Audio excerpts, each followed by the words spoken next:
4 sehat 5 sempurna, Dok Shil. Ini jargon yang sangat terkenal di masa lampau nih. Iya, ya. tapi sebenarnya masih relevan nggak sih di masa yang sekarang ini? Di depan kita, kalau yang 4 sehat 5 sempurna itu ada nasi kan, makanan lauk ya.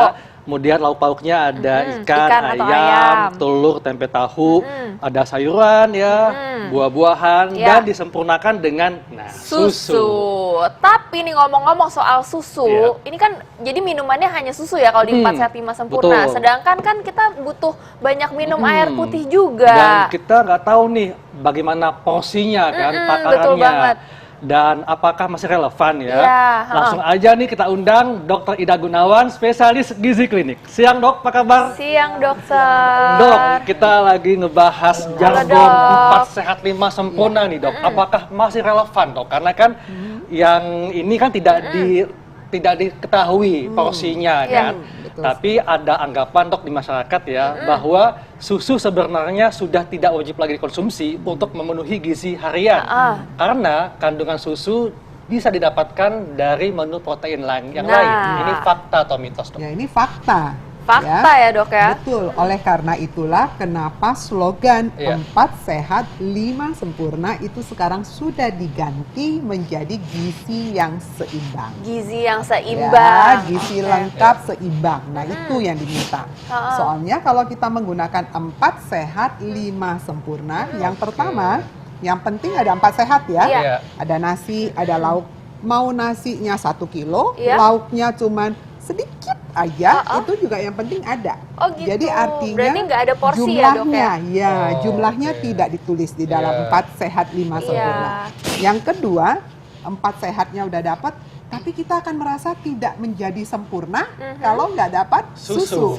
Nah, padahal kita tahu banyak sekali orang Asia yang mengalami intoleransi laktosa. Iya, betul. Artinya setiap kali minum susu, maka masalah pencernaannya muncul Iya, semua. aku juga gitu Dok, langsung diare. Nah, jadi itu slogan seperti itu sudah ditinggalkan dan kita menggantikan dengan gizi yang seimbang.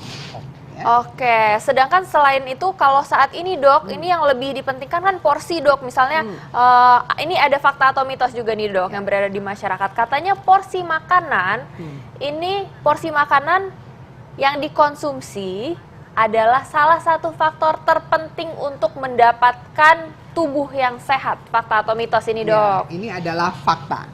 Kenapa Dok? Jadi gini, sebetulnya yang harus diperhatikan dalam gizi seimbang adalah 3J. Jakarta. 3J. Apa Satu tuh? jumlah. Jumlah. Jumlah harus tahu dong, nggak bisa makan nasi 1 bakul.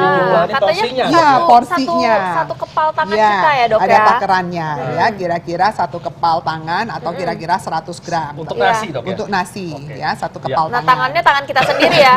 Tangan bukan sendiri tangan kalau suaminya ya? Betul, nanti yang dimakan tangan suaminya lagi ya, yang gede-gede itu. Nah, kemudian yang kedua, kita harus tahu mengenai jenis makanan. Tadi kan jumlah. Jumlah artinya porsi ya, takarannya harus berapa banyak. Yang kedua, jenisnya.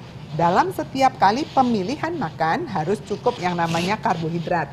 Karbohidrat salah satu sumbernya adalah nasi. Bisa juga kentang ya, bisa ubi, singkong, jagung, itu semua ya, termasuk karbohidrat. Kemudian yang kedua harus ada protein. Nah, sumber protein adalah lauk-lauk. Ada 2. Ada yang hewani, ikan, daging ayam, telur, daging sapi, dan sebagainya. Dan yang kedua protein nabati. Nih, tahu, tempe, kacang-kacangan. Dan harus dua-duanya ya Dok ya? Boleh gak tuh salah satu aja? Misalnya ada orang yang vegetarian, seperti itu. Tapi nanti dulu aja deh Dok dijawabnya sesaat lagi. Jangan kemana-mana, tetap di Hidup Sehat. Iya, itu tadi ya, negara dengan tingkat kelaparan tertinggi di dunia. Makanya kita nggak boleh menyisakan makanan. Betul banget, harus kita memanfaatkan apa yang ada di depan kita. Dan tahu porsinya ya, Dok ya? Iya. Iya Dok, tadi pertanyaan Dr. Sheila ya? Iya, nah ini balik lagi nih Dok. Tadi kan saya sempat nanya nih Dok, kalau misalnya protein dari nabati sama protein hewani, apakah harus dua-duanya dikonsumsi atau boleh salah satunya untuk orang-orang yang misalnya vegetarian gitu, gimana Dok? Kalau ingin mengikuti aturan kaidah lengkap dan seimbang ya, atau gizi seimbang, memang semuanya dikonsumsi karena masing-masing mempunyai kelebihannya masing-masing. Nah, tapi karena satu dan lain hal, misalnya kepercayaan, lalu ingin hidup lebih sehat, Iya. maka mereka menjalankan yang namanya vegetarian.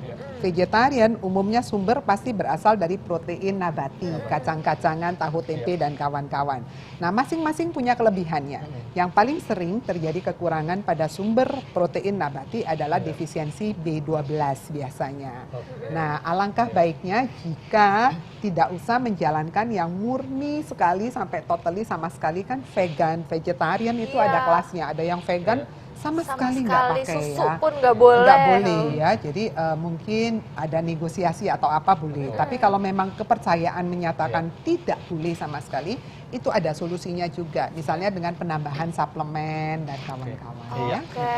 Dok, ini kan dalam 4 Sehat 5 Sempurna tidak disebut tentang air putih. Iya. Nah, sedangkan air putih ini adalah hal yang penting dilakukan supaya mendapatkan tubuh yang sehat. Ini fakta atau mitos, Dok? Ya ini fakta. Pasti ya. fakta kan? Saya tahu dia sih. Gini, Kenapa, Dok? Sebenarnya dalam gizi seimbang itu air putih selalu dipikir adalah non gizi, ya toh. Hal-hal yang non gizi tidak usah dimasukkan. Iya, Tapi benar. ada beberapa pakar yang mengatakan bahwa air putih juga termasuk salah satu unsur nutrisi. Dan ternyata ya memang benar kan, nggak mungkin kalau kita makan tanpa air putih juga Iya. kan. Karena Air ada putih, ion-ionnya juga dan ada Betul. zat-zat lainnya, Dok ya. Ada Betul. mineralnya juga ya, Betul Dok ya. sekali. Jadi ada peranannya juga ya. Makanya kebutuhan air putih selalu juga ada hitungannya kalau buat kita para medis kan. Iya. Minimal harus 30 sampai 40 ml per kilogram berat badan per hari. Kalau cuacanya panas, banyak keringat, kita harus tambahkan lagi sampai Iya. 500 ml per hari. Nah, pada pasien-pasien tertentu kita harus ukur berapa jumlah urin dan sebagainya. Iya.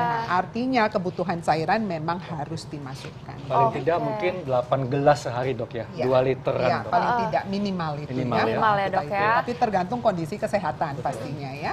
Oke, Dok. Ini ada lagi, Dok. Fakta atau mitos yang berkembang di masyarakat. Ini katanya ingin tubuh sehat harus kurangi asupan gula, Dok. Iya. Fakta atau mitos? Pasti jawabannya fakta ya. Betul, ini adalah fakta ya. Fakta, kenapa, Dok? Jadi gini, sekarang kita kalau lihat dalam slogan dari Kemenkes ya, mereka ada yang namanya piringku ya. Nah, Kemudian ada piramida makanan juga untuk orang Indonesia. Yang paling ujung ada tulisnya GGL. Nah, G yang pertama adalah gula. Iya. G yang kedua adalah garam Iya. dan L itu adalah lemak. Iya. Oh, iya. Dan adanya di pucuk dari piramida, Paling kecil atas, Dok, sekali ya. Heeh. Artinya gula itu harus dibatasin. Sesedikit mungkin Ya, gitu ya, Dok ya. kira-kira 4 sendok makan satu hari. Ya. Seperti itu. Kalau Iya. menurut WHO itu hanya dianjurkan kurang dari 5% satu hari. Ini Oke. artinya di luar makanan atau sudah dengan makanan? Sudah dalam satu hari. Ah, ah. Artinya lebih baik gula itu digunakan sebagai bumbu masakan. Iya. Kalau kita masak sayur asem kadang Iya. ditambahkan gula merah atau gula putih, itu dihitung sebagai konsumsi gula. Oke, ini berarti termasuk dengan garam dan lemak juga ya, Dok Betul, ya? kalau garam dianjurkan kira-kira 1 sendok teh peres sehari. Nah, itu sudah termasuk yang namanya micin, makanan yang diawetkan, Iya. ikan asin atau segala macam yang Nah asin-asin. itu biasanya udah lebih tuh, Dok ya, dari 5%. Iya. Dok, ini kan topik kita hari ini adalah 4 sehat, 5 sempurna Iya. atau gizi seimbang. Iya. Nah, lebih baik mana, Dok? Ya pasti gizi seimbang ya jawabannya. Lebih relevan, Dok ya saat Lebih ini, ya. relevan untuk saat ini. Oke, Jadi yang jadi penting slogannya memang sudah tiada berubah, lagi sudah tiada sekarang lagi. ya. Jadi Oke. mulai sekarang kalau kita bicara untuk nutrisi yang sehat harus kembali ke gizi yang seimbang. Sudah meninggalkan 4 sehat, 5 sempurna. Jadi semuanya harus seimbang, Dok, Harus ya. seimbang dalam hidup. Oke. Oke, baik. Terima dokter. kasih banyak, Terima kasih Dokter banyak, Ida, Dok, penjelasannya. informasinya.